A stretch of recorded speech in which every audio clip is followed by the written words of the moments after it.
محبت ایک ایسا جذبہ ہے جو دلوں کو جوڑتا ہے، رشتوں کو مضبوط کرتا ہے اور زندگی کو سکون بخشتا ہے۔ لیکن اگر یہ محبت کمزور ہو جائے یا درمیان میں غلط فہمیاں پیدا ہو جائیں تو نہ صرف دل ٹوٹتے ہیں بلکہ رشتے بھی بکھر جاتے ہیں۔ آج میں آپ کے ساتھ ایک ایسا روحانی وظیفہ شیئر کر رہی ہوں جو دلوں میں محبت پیدا کرنے، بگڑے تعلقات کو سنوارنے اور جائز رشتوں میں قربت بڑھانے کے لیے انتہائی مؤثر اور آزمودہ ہے۔ جب شوہر بیوی کے درمیان محبت کم ہو گئی ہو، جب منگیتر یا نکاح کے امیدوار سے تعلقات سرد ہو گئے ہو، جب کسی نے دل دکھا دیا ہو اور آپ جائز محبت کی بحالی چاہتے ہو،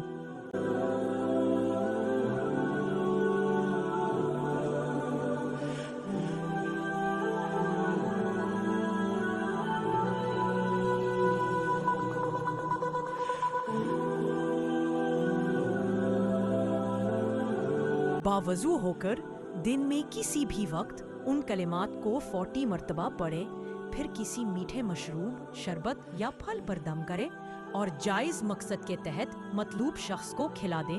اگر نیت نیک ہو تو چند دن میں محبت، انسیت اور الفت پیدا ہو جائے گی۔ سورۃ قریش 41 مرتبہ پڑھیں، پھر سرسوں یا رائی کے دانوں پر دم کریں۔ 7 دن تک روز دوپہر کو ان دانوں کو آگ میں جلائیں اور کچھ دانے مطلوب شخص کے گھر کے اندرونی حصے میں ڈال دیں، بے آواز طریقے سے۔ یہ عمل بھی جائز رشتہ اور نیت کے ساتھ کیا جائے تو انشاءاللہ محبت ضرور پیدا ہوگی۔ اس عمل کو غیر شرعی مقاصد کے لیے نہ کریں، جیسے کسی غیر محرم سے تعلق جوڑنے کے لیے، ناجائز محبت کے لیے یا کسی کو زبردستی جھکانے کے لیے۔ ایسا کرنے والا الٹا وبال اور مصیبت میں گرفتار ہو سکتا ہے، کیونکہ اللہ تعالیٰ ہر عمل کو نیت پر پرکھتا ہے۔ اگر آپ کی نیت خالص، مقصد جائز اور دل میں اخلاص ہو تو یہ وظیفہ روحانی طاقت سے دلوں کو جوڑ سکتا ہے۔ اس وظیفے میں اللہ کی صفاتی نام، اسماء حسنی اور پیارے نبیوں و ازواج کے رشتوں کا حوالہ شامل ہے۔ یہ توسل، دعا اور محبت کی جائز تلاش کے لیے ہے، جس کی شریعت میں اجازت ہے۔ یہ وظیفہ صرف الفاظ نہیں، ایک روحانی رابطہ ہے۔ اگر آپ اللہ سے سچے دل سے مانگیں، جائز محبت کی تلاش کریں اور صبر و شکر کے ساتھ عمل کریں تو انشاءاللہ دلوں کو بدلنے والی اللہ کی قدرت آپ کے ساتھ ہوگی۔ یہ واقعہ محبت، پاکیزگی اور نیک نیتی کا ایک بہترین نمونہ ہے۔ حضرت علی دل میں حضرت فاطمہ سے نکاح کا ارادہ رکھتے تھے، مگر شرم و حیا کے باعث عرض نہ کر سکے۔ نہ دنیاوی خواہش، نہ فریب، صرف اللہ کی رضا اور طہارت قلب ہی مقصد تھی۔ آخر کار حضرت علی نے ہمت کی اور نبی کریم صلی اللہ علیہ وسلم کی خدمت میں حاضر ہو کر نکاح کی خواہش کا اظہار کیا۔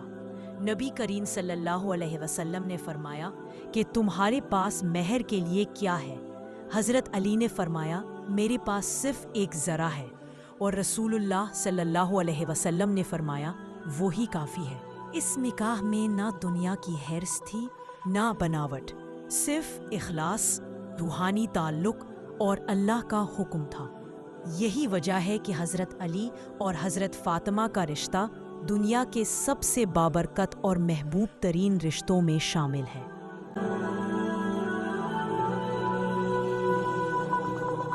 اگر آپ کی نیت نکاح کے لیے محبت حاصل کرنا ہے، اگر آپ اللہ سے پاکیزہ اور جائز تعلق مانگتے ہیں تو اللہ وہی محبت آپ کے دلوں میں ڈال دیتا ہے، جیسے حضرت علی اور حضرت فاطمہ کے درمیان۔ اور یہی روحانی وظیفہ جس میں اللہ کے انبیاء اور ان کے پاکیزہ رشتوں کا واسطہ دیا گیا ہے، اسی محبت کی جھلک پیدا کرتا ہے۔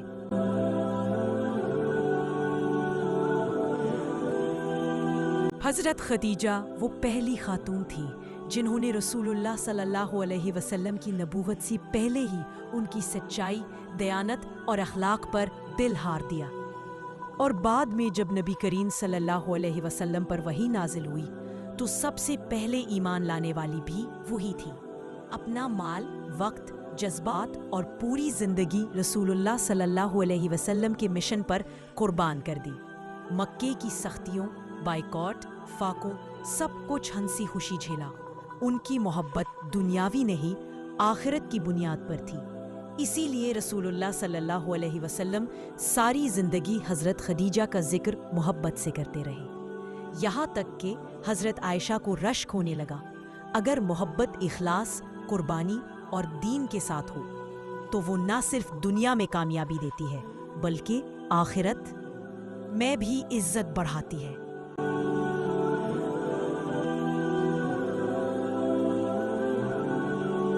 حضرت یعقوب کی محبت اپنے بیٹے حضرت یوسف کے ساتھ ایسی تھی کہ جب وہ گم ہو گئے تو آنکھیں سفید ہو گئیں رونے سے۔ انہوں نے کوئی جادو، زبردستی یا چالاکی نہیں کی، صرف اللہ سے دعا کی، سجدے کیے، آنسو بہائے اور صبر کیا۔